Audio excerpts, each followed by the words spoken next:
आप देख रहे हैं RN24 न्यूज़।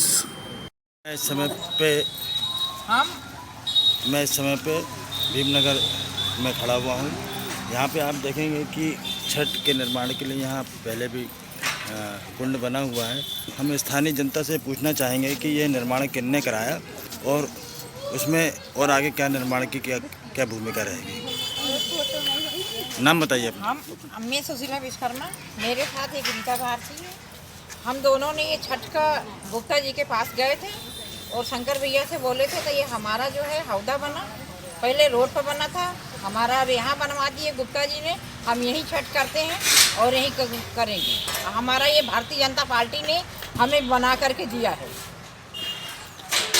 आज से पहले मतलब जब ये स्थान नहीं बना था, इसके पहले आप लोग छठ पूजा करने कहाँ जाते थे? कहीं नहीं जाते थे। हम लोग बहुत संकट में पड़े हुए थे कि हम लोग छठ पूजा कहाँ करें। तो हमारा रोड पे हमें हौदा खोदा गया था। हम हौदा वहाँ बनवाए थे गुप्ता जी ने, तो हम वहाँ अर्घ देते थे। वहाँ के बाद जब रोड चौड़ा हो गया तो हमें गुप्ता जी ने यहाँ बनवा करके दिए। शंकर भैया के हमारे प्रयास से हमें यहाँ बना। और इसके बाद में यहाँ जो था वो टावर पीसी शर्मा यहाँ टावर गड़वा रहे थे। हम लोगों ने टावर को शंकर भैया आ करके रोके। भारतीय जनता पार्टी यहाँ आई तो हम लोग को वहाँ छठ मैया की मूर्ति रखी गई। मूर्ति कितने रखवाया है? ये उमा शंकर गुप्ता थे और शंकर मखोरिया थे। ये सब भाई हमारे बीजेपी के थे। सभी लोगों ने यह मूर्ति रुकवाया गया है। एक हम दो बहनें रीता भारती और एक मैं सुशीला विश्वकर्मा। सब मरे पड़े थे, सब मरे पड़े थे। क्या नाम है आपका? मेरा नाम राजेंद्र भारती है जी। और छठ का हम बहुत बड़ा पुजारी हैं। और एक समस्या था एक समय में कि हम मारे अपना गलत करने के लिए मारे फिरते थे। हम गए गुप्ता जी के यहाँ, हम अपने भारतीय जनता पार्टी का प्रत्याशी के यहाँ या विधायक के यहाँ कृष्णा गौर महापुर के यहाँ गए। वहाँ से हमारा समस्या के निदान हुआ। ये घाट बना। यहाँ पर हमारा मोहल्ला के जितना भोजपुरी समाज यूपी बिहार का आदमी है वहाँ यहाँ पर छठ करता है, पूजन करता है। और इनका प्रयास से यहीं नहीं, प्रेमपुरा, अर्जुन नगर, खटलापुरा, माने हर जगह भारतीय जनता पार्टी का प्रयास से सब जगह घाट बना, सब जगह हमारा पूजा होता है बस। और हम आज भी चाहते हैं कि हमारे भारतीय जनता पार्टी का ही प्रत्याशी जीते यहाँ से, कि ताकि जो हमारा और विकास करे, हमारा भोजपुरी समाज का और हमारा छठ पूजा का, छठ मैया का विकास करे। हम ये चाहते हैं भाई साहब, ये जो बिल्डिंग बन चुकी है वो उतने ही तो बने, इसके आगे कोई आपका नाम बताइए। अच्छा, यहाँ जो छठ का ये घाट ये किसने बनवाया है? उमा शंकर गुप्ता जी ने। अच्छा, तो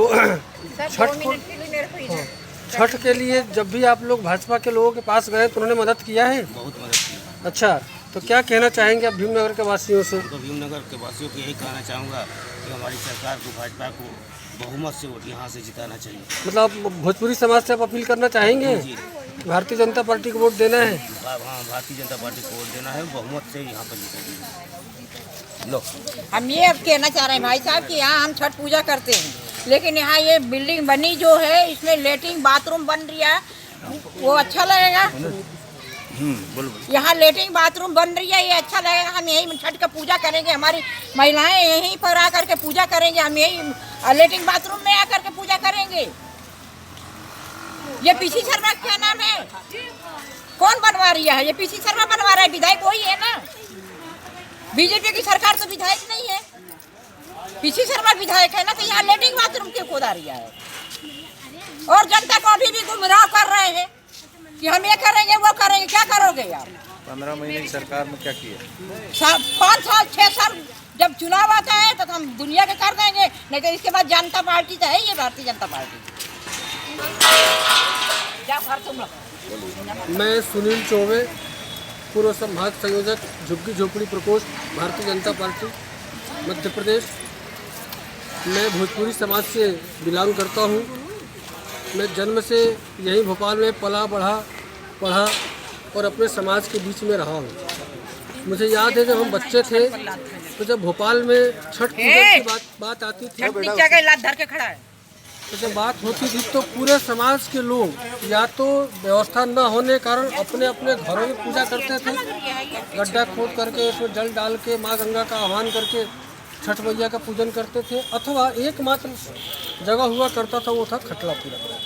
खटलापुरा जो हमारे समाज के लोग जाते थे, एकत्रित होते थे, तो वहाँ घाट भी पर्याप्त तो नहीं, संख्या इतनी ज़्यादा होती थी तो अव्यवस्था फैल जाती थी। उस अव्यवस्था के कारण हमारी जो माता बहनें हैं, हमारे समाज की जो माता बहनें हैं, वो अपने अपने घरों में पूजा करने के लिए मजबूर होती थी। जब हम भारतीय जनता पार्टी से जुड़े तो मुझे याद है कि भगवान दास सबनानी जी भारतीय जनता पार्टी प्रदेश कार्य समिति सदस्य हुआ करते थे। मैं उनके साथ संपर्क में था।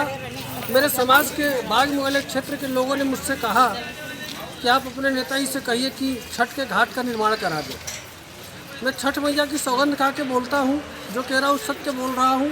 मैंने भाई साहब से एक बार कहा कि भाई साहब बाग मुगालिया में छठ का घाट का निर्माण होना है, हमारे समाज के लोगों का आग्रह है।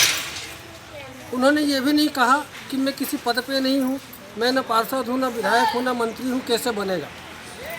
हमारी सरकार थी, उन्होंने अपनी जेब से मुझे पैसा दिया, कुछ मटेरियल सप्लायरों को फ़ोन किया और मेरे बारे में बताया और कहा कि ये जा रहे हैं और छठ घाट जहाँ जैसे ये बोले उसका निर्माण करा दो। छठ के मुझे लगता है कि 1 महीने पहले की घटना है, 10 दिन में छठ के घाट का निर्माण हो गया। इसी प्रकार से हमारे क्षेत्र के और भी कई गणमान्य नागरिकों ने स्थानीय रूप से जो जहाँ रहता था वहाँ के विधायकों से संपर्क किया। भारतीय जनता पार्टी के विधायक सभी क्षेत्रों में थे। सभी क्षेत्रों के विधायकों ने भोजपुरी समाज के महत्व को समझा, छठ के घाट का निर्माण कराया। मैं अगर उदाहरण की बात करूं तो आप सबसे पहले मैं नरेला क्षेत्र से बात करना अगर प्रारंभ करता हूं तो नरेला क्षेत्र के माननीय विश्वास सारंग जी ने परवद में काशी विश्वनाथ मंदिर परिसर में छठ के घाट का निर्माण कराया है। उसके बाद और भी छोटे छोटे कई जगह उन्हें उस क्षेत्र में उन्होंने निर्माण कराया है। उसके बाद सेमरा में कराया, सुभाष नगर में कराया। इसके बाद आप आइए गोविंदपुरा विधानसभा क्षेत्र में तो माननीय बाबूलाल गौर जी के ज़माने से लेकर के कृष्णा गौर तक ने अपने क्षेत्र में चारों तरफ जहाँ जहाँ हमारे समाज के लोग पूजन पाठ करते हैं छठ मैया का, वहाँ पे घाटों का निर्माण कराया। अब आप भुजूर क्षेत्र में चले जाइए, माननीय रामेश्वर शर्मा जी ने कोलार क्षेत्र में बहुत बड़े स्तर पे छठ के घाट का निर्माण कराया। दक्षिण पश्चिम में माननीय उमाशंकर गुप्ता जी ने अपने विधायक कालखंड में 5 नंबर पे जो तालाब है वहाँ पे छठ के घाट का निर्माण कराया। नेहरू नगर में छठ का घाट का निर्माण कराया। प्रेमपुरा में घाट का निर्माण कराया। आपके भीमनगर में घाट का निर्माण कराया। पंचशील नगर में घाट का निर्माण कराया। चूँकि मैं उस क्षेत्र में रहता नहीं हूँ इसलिए मुझे जहाँ जहाँ की जानकारी आपको बता रहा हूँ। इसके बाद मध्य विधानसभा में हमारे सुरेंद्रनाथ सिंह जी विधायक हुआ करते थे। उन्होंने वो भी छठ पूजा करते हैं, उनका परिवार छठ पूजा करता है। खटलापुरा पर उनका परिवार सदैव आता है छठ पूजा करने के लिए। जब वो विधायक बने समाज के लोगों ने उनसे आग्रह किया, आग्रह करने के बाद उन्होंने आग्रह को स्वीकार किया। क्योंकि वो समाज से ही थे तो उन्होंने उसकी चिंता करी। और आज मैं बड़े गर्व के साथ कह सकता हूँ कि भारतीय जनता पार्टी के विधायक माननीय सुरेंद्रनाथ सिंह जी ने खटलापुरा के घाट का जितना अच्छा निर्माण और विस्तार कराया है उतना कहीं पूरे भोपाल में अच्छा घाट नहीं है। आज चुनाव का समय, समस्त दल के लोग छठ के महत्व को समझते हैं, भोजपुरी समाज के महत्व को समझते हैं। कोरे कोरे वादे कर रहे हैं कि हम फिर से विधायक बन जाएंगे, यहाँ छठ के घाट का निर्माण कराएंगे, यहाँ मूर्ति की स्थापना करा देंगे। अरे भैया 70 साल तक तुम्हारी सरकार रही यहाँ पे, आपने क्यों नहीं छठ के घाट का निर्माण कराया? जब आपको लगा कि भोजपुरी समाज जागृत हो चुका है तो भारतीय जनता पार्टी छठ के घाटों का निर्माण करा चुकी है। इससे भयभीत होकर के आज कांग्रेस पार्टी के लोग या अन्य दल के लोग हमारे समाज के लोगों को बरगलाने का काम कर रहे हैं कि छठ के घाट का हम यहाँ भी निर्माण करा देंगे, यहाँ विस्तार करा देंगे। अभी हमारी यहाँ की बहनें बोल रही थी ये छठ के घाट के लिए जगह आवंटित है, यहाँ पे ये कोई मूर्ति लगा रहा है, कोई कुछ भवन बना रहा है। यहाँ के लोगों का कहना है यहाँ लेटरिन बाथरूम बन रहा है। लेटरिन बाथरूम बनना अगर बनाना ही था एक साइड में बनाते, ताकि हमारी माता बहनें अगर सोच को जाना चाहते तो चले जाते। मुझे लगता है सोलर कॉम्प्लेक्स यहीं पे बगल में स्थित है, यहाँ लेटरिन बाथरूम की आवश्यकता होनी नहीं चाहिए, फिर भी बन रहा है। इसका मतलब कहीं ना कहीं यहाँ के जो क्षेत्रीय विधायक हैं उनकी मंशा ठीक नहीं है। छठ घाट की जो जगह है उस पर अवैध कब्जा करना चाहते हैं विभिन्न कार्यों के माध्यम से। इसलिए मैं स्वयं भी भोजपुरी समाज से बिलोंग करता हूँ, इसलिए अपने भोजपुरी समाज के पूरे मध्य प्रदेश के निवासियों से अपील करना चाहता हूँ, निवेदन करना चाहता हूँ कि आप जिस भी विधानसभा क्षेत्र में जहाँ भी रहते हैं वहाँ भारतीय जनता पार्टी के पक्ष में मतदान करें और करवाएं, और 17 नवंबर को भाजपा का बटन दबा करके 3 दिसंबर को भारी बहुमत से भारतीय जनता पार्टी की सरकार बनाने में अपना योगदान दे। यही सबसे निवेदन करना चाहता हूँ। भारतीय जनता पार्टी जिंदाबाद, जिंदाबाद जिंदाबाद, नरेंद्र मोदी जिंदाबाद, जिंदाबाद जिंदाबाद, भगवान दास सबरानी जिंदाबाद, जिंदाबाद जिंदाबाद, शिवराज सिंह चौहान जिंदाबाद, जिंदाबाद जिंदाबाद, भारत माता की जय।